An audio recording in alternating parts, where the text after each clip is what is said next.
तो गुप्त नवरात्रि के जो रात्रि काल है वो हमारे लिए सबसे बड़ा दिवस बताया गया है। 9 दिन में सबसे बड़ा दिवस बताया गया है अष्टमी की रात्रि। जितना हम जाप करते हैं प्रत्येक दिन अगर हम 10,000 जाप करते हैं तो 10,000 जाप में हमको दशांश हवन प्रत्येक दिन हो सके तो करें। अगर ना हो सके तो कम से कम आप उसकी संख्या है उसके दशांश आपको हवन करना है। दशांश हवन करना है। जितना मैंने जाप किया है अष्टमी की रात्रि भर रात भर आप जाप चलने दो, तो आप हवन चलने दो। जितना आपने जप करा रात भर आप हवन करते रहो। पाता है तो वो अष्टमी की रात्रि को अगर कुछ ऐसे भी मंत्र होते हैं लघु मंत्र जिसको 10,000 जाप करने से भी सिद्धि प्राप्ति फल प्राप्ति होने लगते हैं। तो सावर मंत्रों में भी दिया गया है कि हम सावर मंत्र जब हम साधना करते हैं तो 10,000 में के बारे में जिसको जानकारी नहीं है कि साधना वादना करनी है ना, ये शब्द का प्रयोग करते हैं। जितने भी कॉल आते हैं, जितने भी लोग मिलने आता है, गुरुजी तंत्र वंत्र सीखना, अरे भाई तंत्र के बारे में जानकारियां ले लो। तंत्र वंत्र कोई मजाक नहीं है, तुमको तंत्र वंत्र भी दिख रहा है। शब्दों पे चयन कर, गुरु का सानिध्य अति आवश्यक है और गुरु उस लायक होना चाहिए कि गुरु वास्तविक में गुरु हो। कोई भी गुरु नहीं बन जाता है। आज के समय में तो दीक्षा लेने के लिए गुरुओं की लाइन लगी पड़ी है, शिष्य नहीं मिल रहे हैं दीक्षा देने के लिए। तो ये चीज ध्यान रखना कि गुरु भी उस प्रकार से होना चाहिए। मैं गुरु पे भी कटाक्ष नहीं करना चाहता हूं, लेकिन मैं करना पड़ रहा है। जय कामरूप जय कामाख्या। मैं आज बात करने वाला हूं गुप्त नवरात्रि की अष्टमी के बारे में। काफी लोग परेशान रहते हैं, जानकारियां सही से मिल नहीं पाती है, इसके लिए लोग भटकते भी हैं। तो इस वीडियो के माध्यम से आज मैं बताऊंगा कि गुप्त नवरात्रि के जो महाअष्टमी होते हैं ना, उस दिन क्या विशेष करना चाहिए। क्योंकि महाअष्टमी के दिन ही ऐसा दिवस है जिस प्रकार से हम जो 8 दिन हम जो साधनाएं करते हैं वो महाअष्टमी की रात्रि में विशेष हवन इत्यादि किया जाता है। क्योंकि गुप्त नवरात्रि में ना ज्यादातर लोग महाविद्या की साधनाएं करते हैं। इन सभी बातों को इस वीडियो के माध्यम में रखूंगा। अगर आप तंत्रोक्त से किसी भी प्रकार की समस्या से अगर आप ग्रसित हैं, तंत्र विधि या ज्योतिष शास्त्र से किसी भी परेशानी में अगर आप फंसे हुए हैं, तो आप हमारे कामाख्या तंत्रपीठ से जुड़ें और उसका निवारण पा सकते हैं। आज का जो विषय है गुप्त नवरात्रि के बारे में इस वीडियो का माध्यम में लेके आया हूं। क्योंकि गुप्त नवरात्रि जो दिवस होता है बहुत बड़ा अपने आप में बताया गया है। साल में 2 गुप्त नवरात्रि पड़ते हैं और गुप्त नवरात्रि में एक अष्टमी दिवस जो आता है उसका विशेष बताया गया है। हम जो अष्टमी की जो तिथि होती है ना, काफी लोग देखते हैं कि 9 दिनों में जो कार्य कर रहे हैं ना, हम 9 दिन का जो संकल्प लेते हैं वो कंटिन्यू करते रहते हैं, जो साधनाएं करते। परंतु ये जो नवरात्रि का अष्टमी बताया गया है बहुत बड़ा दिवस बताया गया है। हम जो 8 दिन करते हैं या जो 9 दिन साधनाएं करते हैं वो तो करते ही करते हैं, परंतु जो अष्टमी रात्रि है ना बहुत बड़ा दिवस बताया गया है। अष्टमी में जो देखिए गुप्त नवरात्रि में ज्यादातर लोग तंत्र से साधनाएं करते हैं, तंत्रोक्त विधि से। शायद ही ऐसा कोई साधक होता होगा जो गुप्त नवरात्रि में अपनी साधनाएं नहीं करते। क्योंकि साधना के लिए जल्दी सिद्धि प्राप्ति करने के लिए गुप्त नवरात्रि बताया गया। साधकों के लिए वरदान से कम नहीं है। अगर हम तंत्रोक्त विधि से किसी भी प्रकार की सिद्धि हम पाते हैं तो गुप्त नवरात्रि के जो रात्रि काल है वो हमारे लिए सबसे बड़ा दिवस बताया गया है। 9 दिन में सबसे बड़ा दिवस बताया गया है अष्टमी की रात्रि।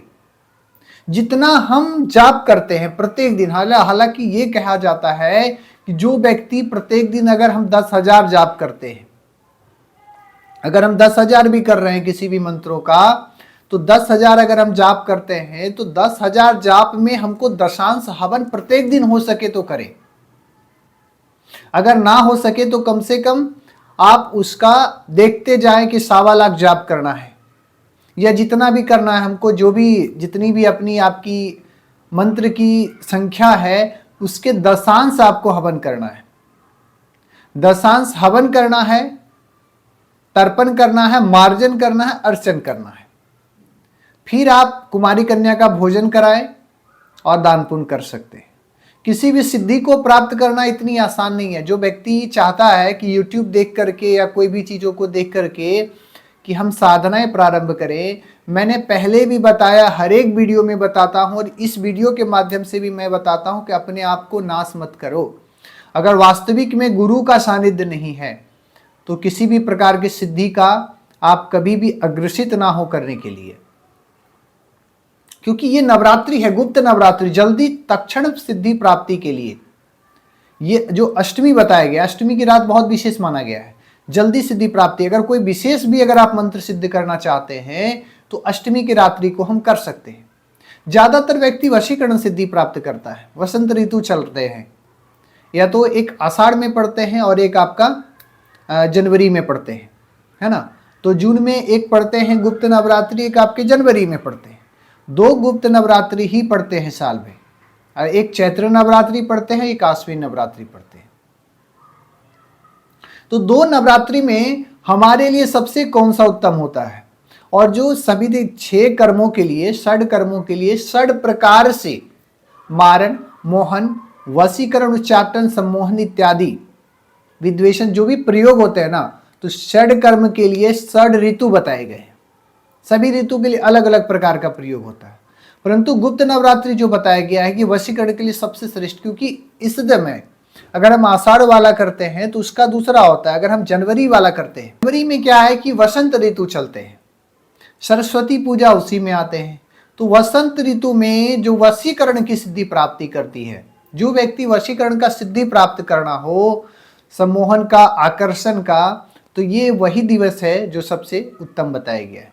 इस दिन अष्टमी की जो रात्रि है वो बहुत ही महाविशेष बताया गया, इसलिए बताया गया है क्योंकि इस दिन हम जितना हम जाप किए उसका हवन इसी दिन करना है हमको। जितना मैंने जाप किया है अष्टमी की रात्रि भर, रात भर आप जाप चलने दो, या तो आप हवन चलने दो। जितना आपने जप करा रात भर आप हवन करते रहो, अगर आपको करना है तो। लेकिन ये रात्रि में सोना नहीं है, ध्यान रहना है, क्योंकि ये रात्रि को आपको मिस नहीं करना है। क्योंकि ये तो ज्यादा तो लोग आकर्षण या तो सम्मोहन के लिए या तो वशीकरण सिद्धि प्राप्ति के लिए ये समय लगाते हैं। तो इन समय में ज्यादा कोशिश करना है कि ज्यादा से ज्यादा हवन चले। और अगर कोई व्यक्ति क्या है कि अगर 9 दिन नहीं पूजा कर पाता है, प्रत्येक दिन साधना नहीं कर पाता है, तो वो अष्टमी की रात्रि को, अगर कुछ ऐसे भी मंत्र होते हैं लघु मंत्र जिसको 10,000 जाप करने से भी सिद्धि प्राप्ति, फल प्राप्ति होने लगते हैं। बहुत सारे सावर मंत्रों में भी दिया गया है कि हम सावर मंत्र जब हम साधना करते हैं तो 10,000 में हमको उसकी सिद्धि प्राप्त हो जाती है। बहुत सारे मंत्रों में है। तो हम नवरात्रि में अष्टमी की रात्रि में अगर हम चाहें कुछ बीज मंत्र भी हो तो उसको हम 8,000, 10,000, 12,000, 15,000 जप सकते, एक दिन में कोई बड़ी बात नहीं है। तो हम उस प्रकार से उसका वशीकरण का जो समय होता है वो पहला पहरा होता है। तो हम सुबह ज़्यादा से ज़्यादा जाप कर लिए और रात भर उसका हवन चलने दिए, क्योंकि मंत्र से ज़्यादा, सिद्धि से ज़्यादा ना हमको जप का प्रभाव होता है। साधना कोई मजाक की बातें नहीं है। जो व्यक्ति साधना के बारे में सोचता है ना, जो रियल में संत होते हैं ना, उनको भी डर लगता है। और आज के समय में तो जिसको देखो उठ करके आया और साधना की बात करने लगता है। मैं किसी पे टिप्पणी नहीं करना चाहता हूं, परंतु सत्यता यही है कि उसके बारे में जिसको जानकारी नहीं है कि साधना वादना करनी है ना, ये शब्द का प्रयोग करते हैं। जितने भी कॉल आते हैं, जितने भी लोग मिलने आता है, गुरुजी तंत्र वंत्र सीखना, अरे भाई तंत्र के बारे में जानकारियां ले लो। तंत्र वंत्र कोई मजाक नहीं है, तुमको तंत्र वंत्र भी दिख रहा है। शब्दों पे चयन करो, मर्यादा में रहो। यूट्यूब गूगल देख करके ना तुम कोई बड़े तांत्रिक नहीं बन जाओगे। फ्रॉड करनी करना वो कोई भी कर सकता है। ये धाम लगाना ना, धाम लगा करके लोगों का कल्याण नहीं होगा। अपना कल्याण करो तब लोगों का कल्याण होगा। तो वास्तविकता में अगर आप सिद्धि प्राप्ति करना चाहते हैं तो रियल में गुरु का सानिध्य अति आवश्यक है। और गुरु उस लायक होना चाहिए कि गुरु वास्तविक में गुरु हो। कोई भी गुरु नहीं बन जाता है। आज के समय में तो दीक्षा लेने के लिए गुरुओं की लाइन लगी पड़ी है, शिष्य नहीं मिल रहे दीक्षा देने के लिए। तो ये चीज ध्यान रखना कि गुरु भी उस प्रकार से होना चाहिए। मैं गुरु पे भी कटाक्ष नहीं करना चाहता हूं, लेकिन मैं करना पड़ रहा है। हमारे पास बहुत सारे आते रहते हैं, लोग बताते रहते हैं कि गुरु भी इस प्रकार से है, जो कि जबरदस्ती भी दीक्षा दिया जा रहा है। गलियन गलियन गुरु फिर हमसे दीक्षा ले, कुछ हो या ना हो धोती कुर्ता दे, ये वाली स्थिति चल रही है। तो गुरु से बच के रहें और अपने अच्छे मार्गदर्शन में अपने इष्ट की पूजा करें। और जो ये महाअष्टमी है, महाअष्टमी में ज्यादा से ज्यादा जितने आपने जाप किया उसका ज्यादा से ज्यादा हवन करिए, क्योंकि आप ज्यादा से ज्यादा लोग वशीकरण सिद्धि प्राप्ति के लिए ये समय उत्तम बताया गया है। जब हम वशीकरण की सिद्धि प्राप्ति करते हैं तो हमारे किसी भी प्रकार के कार्य में आकर्षण, सम्मोहन वाली जो क्रियाएं होता है, ये जब सिद्ध हो जाता है तो हम कहीं भी जाते हैं तो किसी भी क्षेत्र में ज़्यादा से ज़्यादा नेता लोग रहते हैं, या तो जो सभाएं करते हैं, या किसी की पति पत्नी में विवाद होता है, तो इन सारी समस्याओं का समाधान हम पा सकते हैं। ये समय सबसे उत्तम बताया गया है। तो इस चीज़ों के बारे में अगर आपको विशेष जाननी है तो वीडियो के माध्यम से तो मैं गुप्त बातें तो बता नहीं सकता, पर मैं ये बता सकता हूं कि आप पर्सनल आप हमसे मिल करके या पर्सनल आप हमसे कांटेक्ट करके बात कर सकते हैं और आप हमसे जुड़ सकते हैं हमारे कामाख्या तंत्र पीठ से। किसी भी प्रकार की समस्या भी आपकी हो रही है, मारण, मोहन, वशीकरण, चाटन, सम्मोहन, तो आप हमसे उसका निवारण के लिए भी संपर्क कर सकते हैं। इस वीडियो के माध्यम से इतना।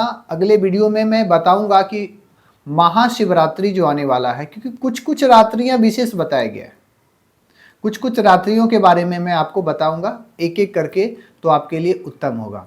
जय कामरूप, जय कामाख्या।